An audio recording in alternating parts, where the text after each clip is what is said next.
Clayton County Public Schools. Clayton County Schools. Clayton County Schools. Clayton County Schools. Clayton County Schools. Clayton County Schools. Clayton County Schools. Clayton County Schools. Clayton County Schools. We're the best. We're the best. We're the best. We're the best. Hello everyone, and thank you for joining us for this edition of Superintendent's Report. It's springtime. That means budget for our school system. Dr. Heatley, I know that has been occupying an awful lot of your time. First of all, welcome. Thank you, sir. And so let's get right to it. Let's talk about the budget. There have been a lot of different ideas that are thrown out. There have been a lot of considerations because we had to make cuts. First of all, sort of explain those cuts that we had to make. We actually, in history, let's go back 3 years. So over the last 3 years, the district will have cut $183+ million. This current budget cycle, we're looking at $40 million worth of cuts. And as I've been explaining through the presentations, we put everything on the table. And as you know, the board passed the superintendent's budget reduction plan, which included $38.2 million worth of cuts. That will allow us all the way through 3 years from now to balance the budget. All right. I just want to make sure I'm hearing you right. Yes, sir. So unless something changes for the next 2 years, we should not have to go through this very difficult process, or at least to the extent that we have in the past, say, 2 or 3 years. That is correct. Please understand, when you say unless nothing happens, we are banking on the fact that the federal government will give us what they say they're going to give us. We're banking on the fact that the state government will give us our QBE funding at the QBE rate that they state, and that the local taxes will come in as projected. If all of those things remain the same, we still will have increase in fuel and utilities. There's also going to be an increase in what the school system pays for our support personnel and their health benefits. So those things are going to happen. We know that. But other than that, you're absolutely right. Okay, great. That's good news. It is good news. Finally. Finally. You've talked with other superintendents. You keep up with other school systems, obviously. Has this problem have we been harder hit by this budget crunch than other school systems, or has the pain been spread around? I believe the pain has been spread around. I don't think when you look at budget that you can say this district compared to this district compared to this district, because the inner workings are all different.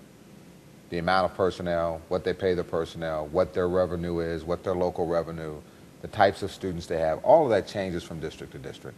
But as far as the pain, when the state of Georgia decides to back off of QBE funding in the way of austerity cuts, we all take a cut. And whether it's $1 for them or $1 for us, it hurts either way. So I believe the pain has been passed around throughout the state, throughout the nation.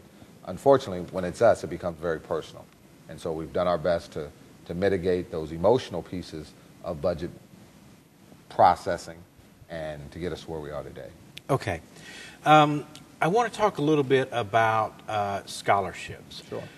Specifically, the Superintendent Scholarship Fund, which is something that I believe you started that. Yes, is that sir. right? And how does that work? Where does that money come from? Where does that money go? Just sort of give me an overview of that program.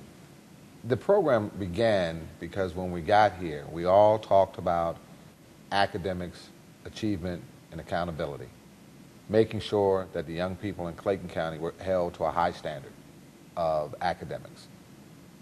As they migrate from kindergarten through 12th grade and go off and do great things in the name of Clayton County, one thing was missing. We did not offer them any financial incentive, for those identified to move forward. So we started the golf tournament.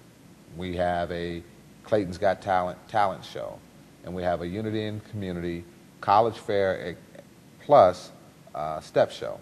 All the funds from those and any private donations that we can receive go into what's called the Superintendent Scholarship Fund. Mm-hmm. The first year we handed out 8 scholarships, 1 per high school. Last year we handed out 2 scholarships per high school, and we will do the same this year, totaling 18. One scholarship per high school is worth $1,500. The second scholarship per high school is worth $1,000.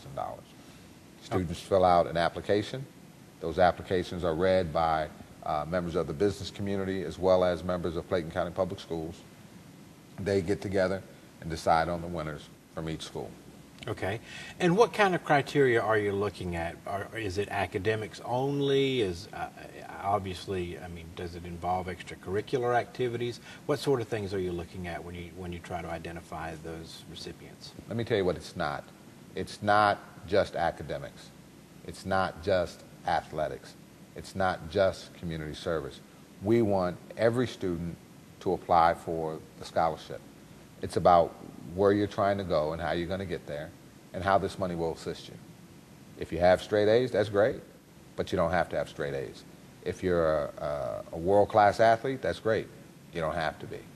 If you spend all your free time in the community helping the homeless or picking up trash or volunteering, that's great, but that's not the only thing. It's the entire child that we're looking at. Right. All right. And it's probably worth mentioning while we're on the subject of scholarships, I believe we have 7 Gates Millennium Scholars. We do. Okay. And for those who don't know, that covers pretty much as far as they want to go in education. Is that correct? I believe it's $60,000 a year up to 10 years. Free room and board, books, tuition, everything. Right. And $60,000 a year will pretty much cover anywhere you want to go. Yes, sir. Okay. Okay. I think I have a little eligibility left. Maybe I can get one. All right. Good luck. This time of year, of course, everybody's mind turns to graduation. It's a time for our seniors to shine. Tell us about the graduation events this year. What's coming up for us this year? Graduation will be the 21st and 22nd of May.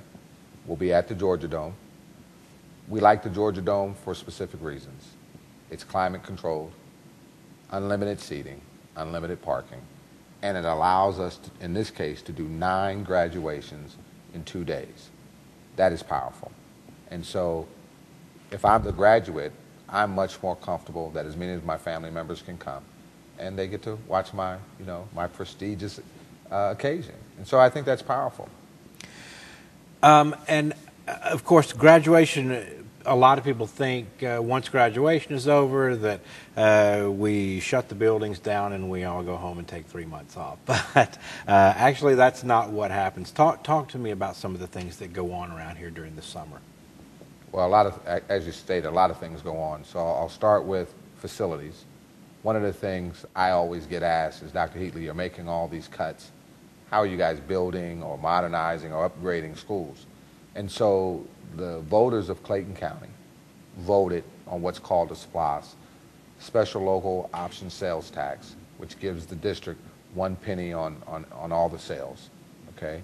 So we take that money and we utilize that on things that the voters voted on, upgrading and or building new schools. So although we're cutting budget, this pot of money is specific and has been voted on by the voters for the school system for these specific things that people see happening. And just when you say specific, they cannot be used for salaries. They cannot be used for athletic programs. They have to be used for capital improvements. That is correct. So we have that going on. Then you have, like you said, most people think teachers lock the door and run off to the beaches somewhere. That doesn't happen. In Clayton County, what happens is they continue to train.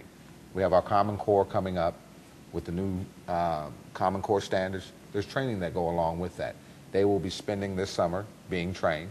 So when we open the doors in August, we're ready for our students. Administrators, they will be going through training. It's not only Common Core, but also with evaluation and master scheduling and budgeting. They're going to go through all of those trainings as well. And so although our students will be off having fun and relaxing, we'll try to get the teachers some time to relax as well as the administrators. But there is a lot more work that has to be done just to make sure that Clayton County continues to grow as we have been growing.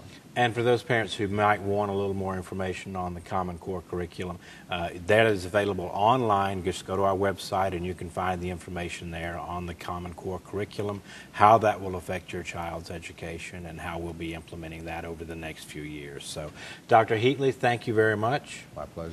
I hope you enjoy your summer. Find a little time to take off and enjoy your summer, and we appreciate your time today. Thank you very much. And thank you for joining us for this program, and we'll be back next month with another edition of Superintendent's Report. County. Public. Schools. Clayton County Schools. Clay County Schools. Clayton County Schools. Clayton County Schools. Clayton County Schools. Clayton County Schools.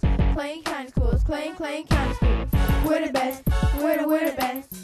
We're the best. We're the best. We're the best. We're the best. We're the best.